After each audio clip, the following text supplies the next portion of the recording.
West Indies Rum was founded in 1893 by the States brothers, a few meters away from Brighton Beach in Barbados.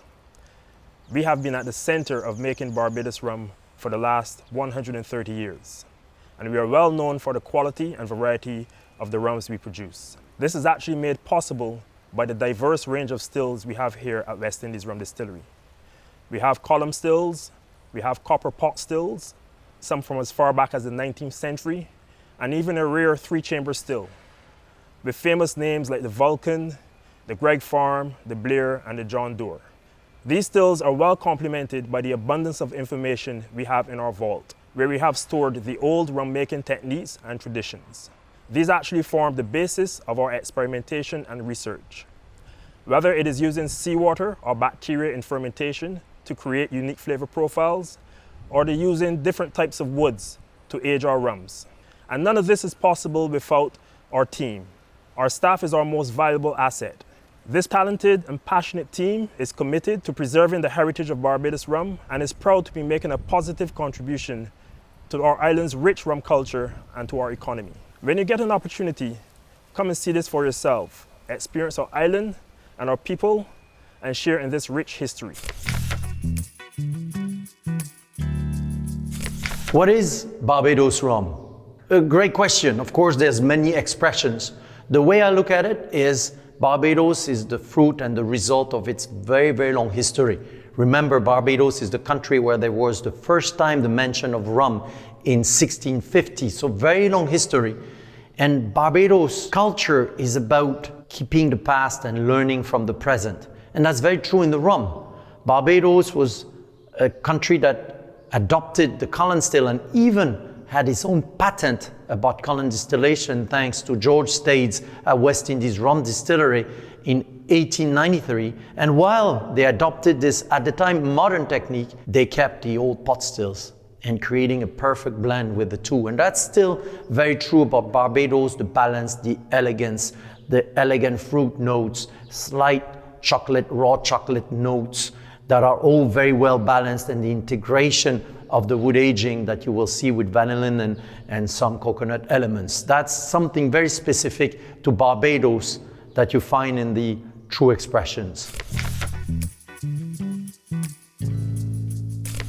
West Indies Rum Distillery was founded in 1893 by George Stade, a German with an interesting distilling background, who basically brought modern distilling techniques to Barbados. He installed, as far as we know, the first column still on the island, and really kind of updated things and moved things forward for a rum industry that had fallen pretty much by the wayside at the time. West Indies today has, of course, column stills, but it's also got pot stills, and it even has a three-chamber still. Now, three-chamber still is something you really don't see anymore.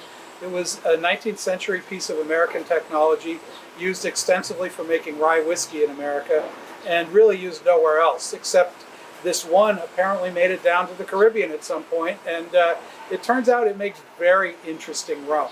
It sort of splits the difference between a pot still and a column still and concentrates the aromatics in a different way, and it's very cool.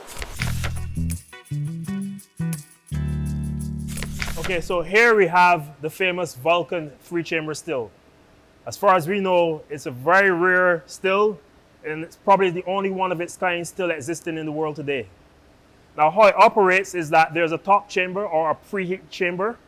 There's a middle chamber, which is the largest one, and there's a bottom chamber, which is the boiling chamber.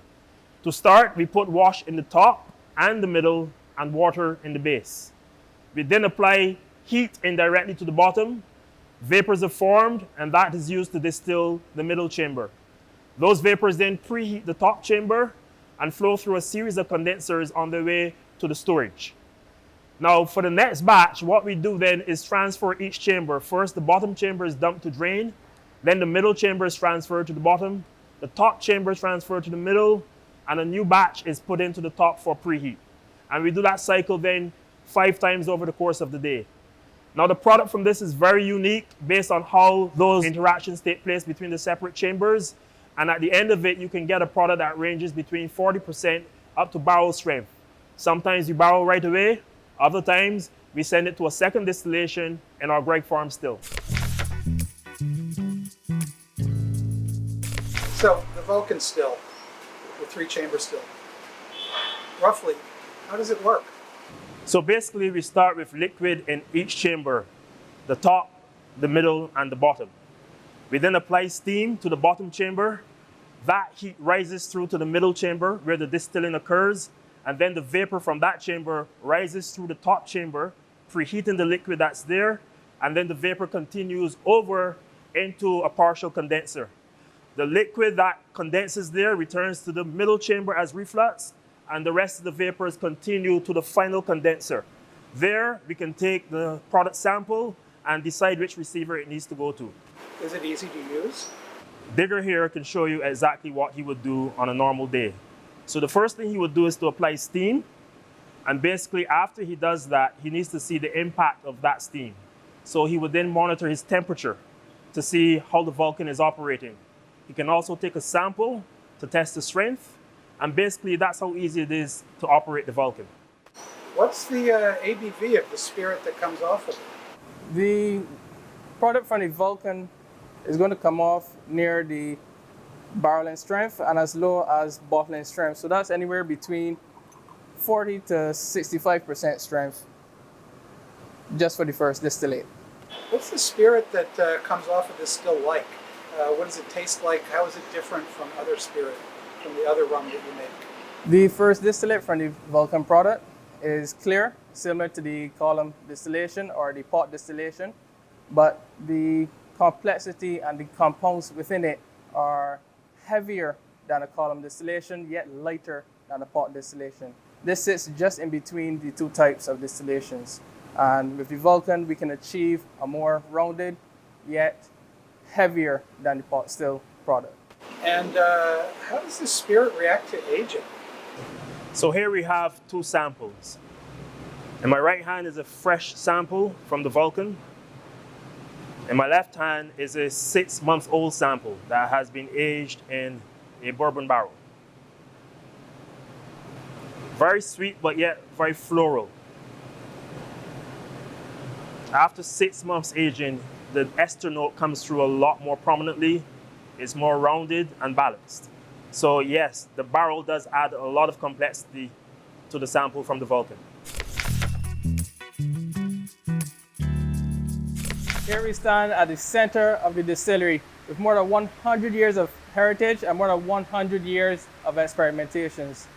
Our research team are looking into the archives to see what was done then, to see what we can do now. Part of that is to look back at the wooden vats that were used in fermentations up to the late 1900s. And now our research team is looking to use that again to see what new flavors we can use. We're even looking at the seawater experimentations done in the past to see what they can offer now in the future. Now we turn here to one of our oldest pieces of equipment, which was built in the late 1800s. Now this, we can tell, is from the late 1800s because of the style of the rivets. That style was faded out for modern, more efficient practices, and we can tell that that was made in the late 1800s. We can also tell from the structure of the base, which is curved, that was fire-driven and not steam-driven at the time. There were then conversions to make it steam-driven.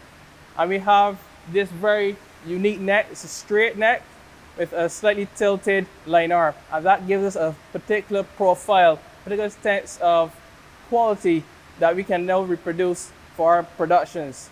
We can produce up to 85% rums on this pot still.